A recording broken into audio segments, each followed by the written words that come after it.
सातवें चरण बहाली प्रक्रिया के लिए ताबड़तोड़ इस सरकार के तरफ से नए नए स्टेटमेंट आने शुरू हो गए हैं। अभी जनता दल यूनाइटेड का ऑफिशियल जो ट्विटर हैंडल अकाउंट है, वहां से 1,65,000 शिक्षकों की भर्ती 7वें चरण में करने की बात कही गई है। जी हाँ, अभी आप देख रहे हैं कि एक तरफ एसटीटी नया कंडक्ट करने की बात कही गई है, जिसमें सिर्फ कॉमर्स का एग्जाम होने जा रहा है 10+2 के लिए। दूसरी तरफ 7वें चरण की बहाली अति शीघ्र शुरू होगी, इसके संकेत दिए जा रहे हैं। और 7वें चरण प्रक्रिया के लिए में भी सरकार के द्वारा कभी भी नियमावली की घोषणा की जा सकती है, पर बहाली इतनी जल्दी और सरकार जितना फास्ट मूड में अभी बयान दे रही है, सरकार चुनाव तक तो खींचने की प्लानिंग कर ही रही है, चाहे इसके स्टेटमेंट जो भी आ रहे हैं, जिसमें अप्रॉक्स 40,000 माध्यमिक और उच्चतर माध्यमिक जो शिक्षक होंगे, उस उच्चतर माध्यमिक में लगभग 7,000 के आसपास, 10,000 उसमें मानिए और 40,000 इसमें, और लगभग 1.25 लाख के समथिंग प्राइमरी में शिक्षकों की बहाली की बात की गई है। यानी ऑलमोस्ट 1,70,000 के आसपास 1 से लेकर के 12th तक 7वें चरण की बहाली की बात कही जा रही है। और इसके लिए नियमावली भी सरकार मंशा करी है कि जल्द से जल्द आपको नियमावली आपके सामने रख दे।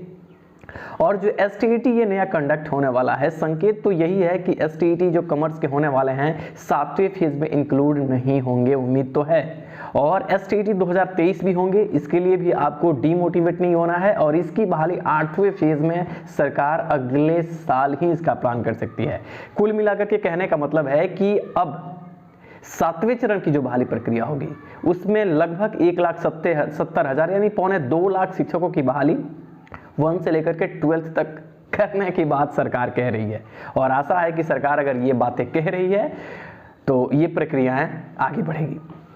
अब हम इन मुद्दों पे थोड़ा विस्तृत बात करते हैं। दरअसल 7वें चरण की बहाली होनी है, ये सुगबुगाहट आज से नहीं, विगत कई महीनों से हो रहा है। और सरकार को 7वां फेज करना ही है, क्योंकि चुनावी दांव पेच है।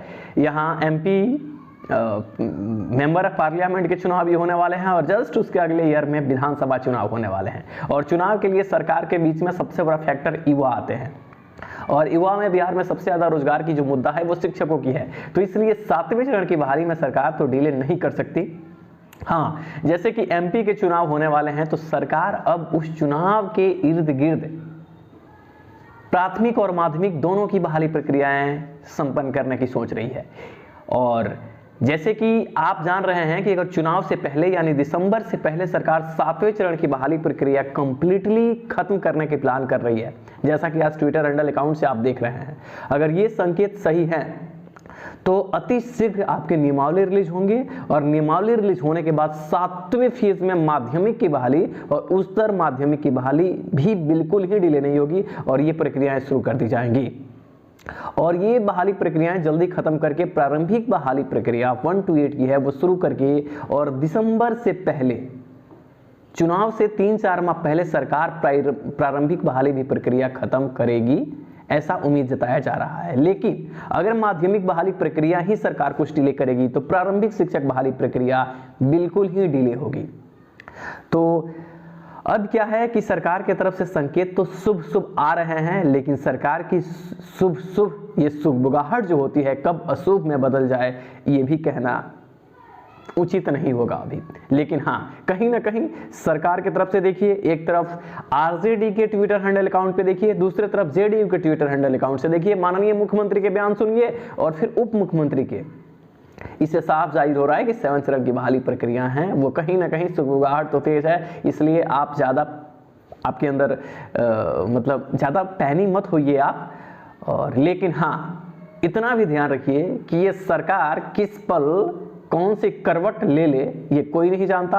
हालांकि अभी संकेत जो है वो शुभ हैं, 7वें चरण के संकेत अच्छे मिल रहे हैं।